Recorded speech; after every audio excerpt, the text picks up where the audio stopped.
Well, I've been interested in politics from a very young age. In fact, whilst other kids were doing sports at school, I was joining a political party, and I've been involved actively in the actual campaigning side of politics ever since I was about 12 or 13 years old. Don't ask me why. I suppose I had a family that was politically motivated or informed, so politics was discussed at home. I suppose also in South Africa at the time, there were a lot of questions about the future of the country.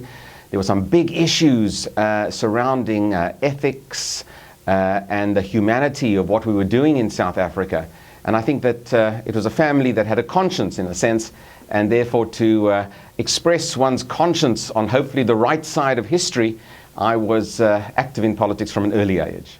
Yeah, I mean, my business is giving talks, and I'm hired by corporates. They give me briefs on various topics, but I've got a whole sort of menu or range of topics that I talk about. Essentially, a lot of my clients, being based in South Africa, want to know about South Africa's political future. It's a country that's undergone tremendous change in the last 20 years, and there is still question marks about the nature of our transition to democracy in South Africa. So that's one of the big issues that I talk about. Increasingly, though, South African business are looking at expanding into other African countries. There's a big growing market in Africa. There's a new middle class demanding goods and services. And our big retailers, banks, engineering companies are looking at opportunities to expand north of South Africa itself. And I talk about expansion opportunities in Africa. And then I like to talk about the future, and I like to talk about trends into the future. How's the world going to change in the next 20, 50, 100 years? And I like to talk about that when I get tired of talking about my home country and about Africa. Well, in short, the future is going to be very, very competitive. And if there's one word that everybody really has to understand, is that nothing is going to be the same. And everybody is going to be competing for that investment dollar. Everyone's going to be competing for that job that might become a little more scarce into the future. Everyone is going to be competing, and everyone, I say everyone across the world, are going to be competing for their place in the sun.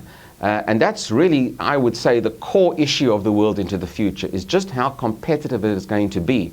So you've really got to figure out exactly what career path you're going to do, what skills you're going to do, and you've got to look globally at opportunities. Your opportunities are no longer just in your hometown or in your home state. Your opportunities, in fact, are global, entirely around the world. And that's the exciting part about it. You can really dream a very big dream into the future. Well, yes, I wanted to write a book that looks into the future. As I do call myself a futurist, I like to look at trends that we can at least statistically observe that will affect our lives for the next 20, 30, 50, 100 years or so. It's tough to look into the future. If you really want to be a good futurist, you just need to go to a clairvoyant, and they'll probably give you a very, very good idea of what's going to happen in the future. But for me,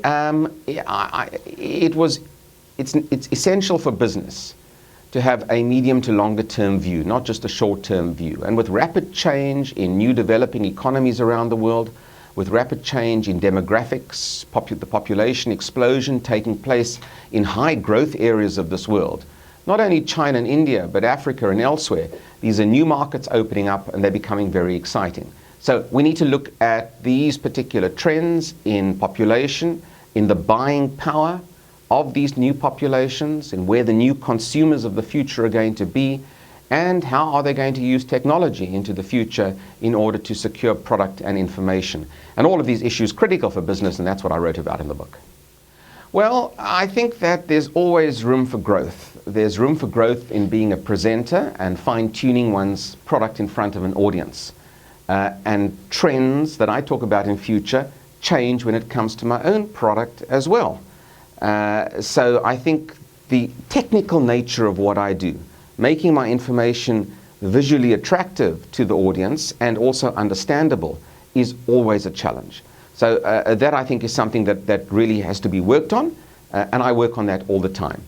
But ultimately, I think in my business, it's important that I develop a certain name or a certain reputation for providing information and analysis that is coherent and is fairly reliable. And I think that my main aim is really over the next 10 years is to continue to build that name that I have and build that personal brand. I've had to create a personal brand for myself and to build that personal brand even further, to be the go-to guy when it comes to discussing future trends or African development or, for that matter, issues in my home country.